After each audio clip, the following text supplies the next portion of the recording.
Dihlatse di boletše ka mo di kopane go le molatofatšwa peleng nakong ya go begwa melato ya go timelela ga basadi ka mo province ya Limpopo. Hlatse ya bone e kile ya nyaka go re thuša meogo nakong ya go a gopola ka mo a kile go a šupa tše dingwe tša diaparo tša ngwanabo o a hweditšego a bolailwe.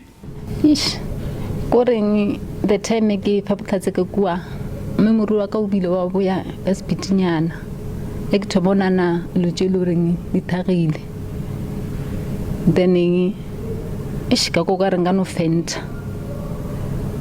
causing at least ne re lebalanyana mara no to lebalaola mara the time e ba thoma mputše question ka yena thomona no re o tsamaile jwang o diretšeng